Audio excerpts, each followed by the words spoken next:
आज मैं आपको एक ऐसे स्टूडेंट से मिलवाऊंगा जो जीता जाता सबूत है कि आदमी को कभी हार नहीं माननी चाहिए।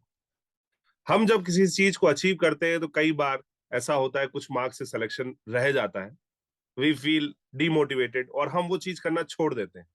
लेकिन आज मैं ऐसे शख्स से मिलाऊंगा जिसने 2019 में 691 he got, cut off was 701।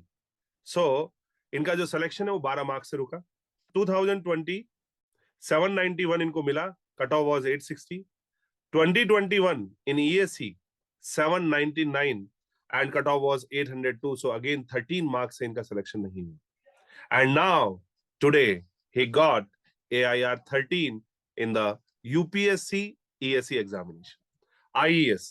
So यहाँ पर एक जीता जाता एक व्यक्ति हमारे सामने है जो कि हम बोल सकते हैं कि मिसाल है कि आन दो, जो होगा जो देखा जाएगा। हमेशा मेहनत करते रहनी है, हमेशा एक तरह से अपने गोल को अचीव करना है। सो जय Sharma, first of all congratulations for your thank you great very much sir. Achievement, great success. And I heads of कि लाइक सल्यूट टू यू कि आपने इतने डेडिकेशन के साथ लगातार आप लगे रहे और 12-13 मार्क्स से आपका सिलेक्शन रुक रहा था, लेकिन आपने कंटिन्यूस मेहनत की। सो जयेश, AIR 13 एंड सबसे पहले जयेश कॉन्ग्रेचुलेशंस, और कुछ बताइए अपने बारे में।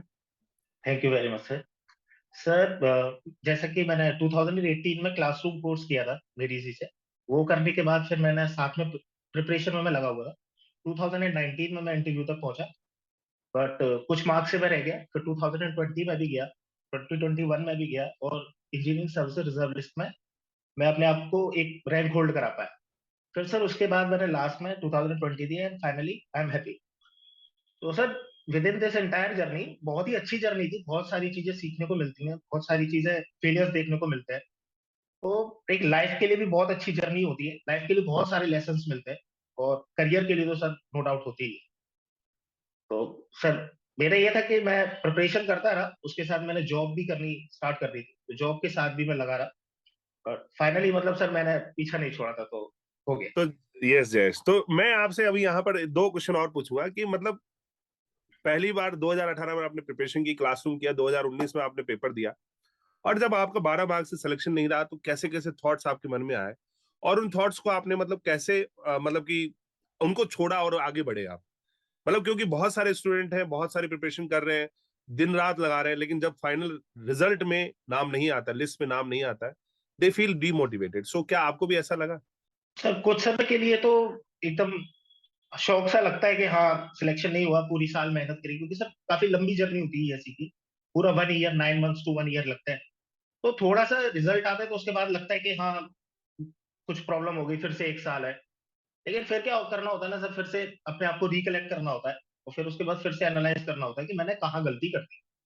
फिर हम उसको एनालाइज करेंगे, एनालाइज करके फिर हम दोबारा से प्रिपरेशन स्टार्ट करेंगे। तो मेरे पास था कि हाँ करना तो यही है, तो लगे रहे। तो बहुत सारे मोटिवेशन फैक्टर्स थे, बट एक्सटर्नल के साथ साथ इंटरनल मोटिवेशन भी था, तो जिसने मुझे ये सोचने के जो नजरिया होता है सर कि हाँ मैं रह गया हूँ या ब्रेक हो जाए, तो वो नहीं, उसने होने दिया।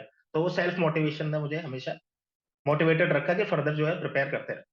तो आपकी जिद थी कि ये करना है, आपका जी पूरा सर। एम फिक्स था कि ये करना है, जी सर। और करना है तो करना है। वेरी गुड, अच्छा बहुत सर। जी बढ़िया। तो ये बताइए, जैसे आपने प्राइवेट जॉब की, तो कई लोगों का मानना ये है कि जॉब के साथ हम नहीं कर सकते हैं, जॉब के साथ बड़ी डिफिकल्टी आती है, तो इसके बारे में आपका क्या व्यू रहा और आपका क्या एक्सपीरियंस रहा? सर पहले तो कोविड आ रहा था, तो उस समय तो मैंने जॉब की नहीं थी, तो हम्म। उस समय तो मैं अच्छे से प्रिपेयर कर पा रहा था। उसके बाद फिर सर मैंने मतलब पीएसयू एग्जाम्स में निकल गए थे, तो फिर पीएसयू ज्वाइन कर ली थी। तो जॉब कर रहा था, लेकिन क्या था कि एक चीज दिमाग में थी कि प्रिपरेशन मेरी हो चुकी है। हाँ हाँ, तो जब सही ये बात। दिमाग में होता है जी सर, तो बस मैं यही सोचता था कि प्रिपरेशन हो गई, प्रैक्टिस करते रहो, बस प्रैक्टिस करते रहो। तो सर वो प्रैक्टिस करने के लिए टाइम फिर कहीं भी निकल आता है। और तो कुछ नया देखा था, कभी कुछ नया देखना है तो सर उसके लिए सैटरडे संडे होता है, तो हाँ सही उस बात दिन है, कुछ नया सैटरडे पढ़ संडे लो। को आपके पास पूरा टाइम है, तो आप उसमें, क्योंकि एक बार आपने कोचिंग कर ली है तो दोबारा नया कुछ पढ़ना नहीं, उसी को आपको रिवाइज करना है, प्रैक्टिस जी करना है। सर। जी सर। तो जैसे आपके जॉब होती थी तो उसके बाद मतलब कि ऑफिस आवर्स के बाद कितने घंटे आप देते थे, मतलब डेली वर्किंग डे में? सर मैं ऑफिस आवर्स के बाद आके कुछ समय के लिए बिल्कुल एकदम रिलैक्स हो जाता था, रेस्ट करता था। हम्म, उसके बाद फिर जो है मैं ये देखता था कि कल मैंने कहाँ छोड़ा था। हम्म, तो ये पहले मैं देख लेता था कल मैंने कहाँ छोड़ा, तो अगर मैंने यस्टरडे जो है 10 पेज 15 पेज कोई भी चीज की थी या नोट्स रिवाइज किए थे या प्रॉब्लम की थी, तो अगर मैंने कोई प्रॉब्लम की हुई है तो मैं उसको दोबारा सॉल्व नहीं करूंगा, पर मैं देख लूंगा कि मैंने कौन कौन सी प्रॉब्लम सॉल्व की थी। या मैंने कोई प्रॉब्लम मैं कल सॉल्व कर रहा था मुझसे नहीं हुई है, तो वो मुझे आज देखनी है। तो मैं पुराना पकड़ के चलता था, और जब लगता था कि हाँ ये पूरा है दिमाग में, तो फिर मैं नेक्स्ट अपना आगे बढ़ जाता और आगे कि हाँ आगे आज वही कुछ 15 पेज का टारगेट, या कैसे पेज का टारगेट लेते थे या आवर्स का सर टारगेट लेते पेज का टारगेट नहीं होता, कई बार डिफिकल्ट टॉपिक हो जाता था, वो लगता था कि नहीं मैंने सर बहुत ही इंटीग्रेटेड प्रिपरेशन की थी। थे? तो मैं ये नहीं, ऑब्जेक्टिव है तो ऑब्जेक्टिव नहीं लगाने हैं, या मेंस है तो सिर्फ कन्वेंशनल, वो जो भी एरिया होता था जितना भी उसका डोमेन है उस टॉपिक का, वो खत्म कर लेता था, ऑब्जेक्टिव भी लगा लेता था और सब कन्वेंशनल। वेरी गुड, तो वेरी गुड, वेरी गुड। तो जयेश ने आज जो ये बात बोली है, this is like very like important for us, जो हम पढ़ाई कर रहे हैं, प्रिपरेशन कर रहे हैं, कि आप उस पूरे डोमेन को कवर करिए। डोंट थिंक कि मैं मेरा ये टारगेट है। आप जब कोई टॉपिक कर रहे हो तो पूरा डोमेन, उसका ऑब्जेक्टिव, कन्वेंशनल, सभी तरह का जो है डोमेन आप उसमें कंप्लीट करिए। Very good Jayesh. तो लास्ट में जयेश, आप कुछ बच्चों के लिए, बाकी लोगों के लिए कुछ मोटिवेशन, एक तरह से आप अपनी, क्योंकि आपकी जर्नी तो मैंने तो पहले आपको सैल्यूट किया है, वेरी गुड, और इस जर्नी को लेकर आप बच्चों को कुछ कहना चाहें? जी सर, मैं मतलब पूरी जर्नी के दौरान एक चीज सीखी है, मतलब डिसहार्टन कभी नहीं होना है फेलियर से। आपको ये भी देखना पड़ेगा कि वैकेंसीज डाउन हो रही हैं या कितनी वैकेंसीज हैं, तो डिस्करेज नहीं कर सकते आप अपने आप को कि नहीं आपकी प्रिपरेशन में कमी है। ये हो सकता है कि बाकियों ने थोड़ी ज्यादा प्रिपरेशन कर, तो कभी भी छोड़ना नहीं है किसी चीज को, कंसिस्टेंसी मेंटेन रखनी, डेडिकेशन होना चाहिए।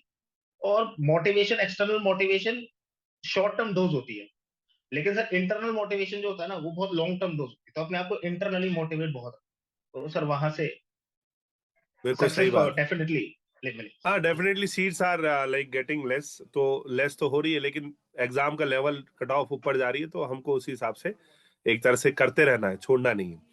सो Jayesh, very good, and thank you sir. Congratulations once again. And like आप बाकी लोगों के लिए इंस्पिरेशन है। आप कंटिन्यूस करते रहिए अपनी जर्नी को, अपने एम को टारगेट करते रहिए। Thank you thank you Jayesh, sir, thank you thank you. So much.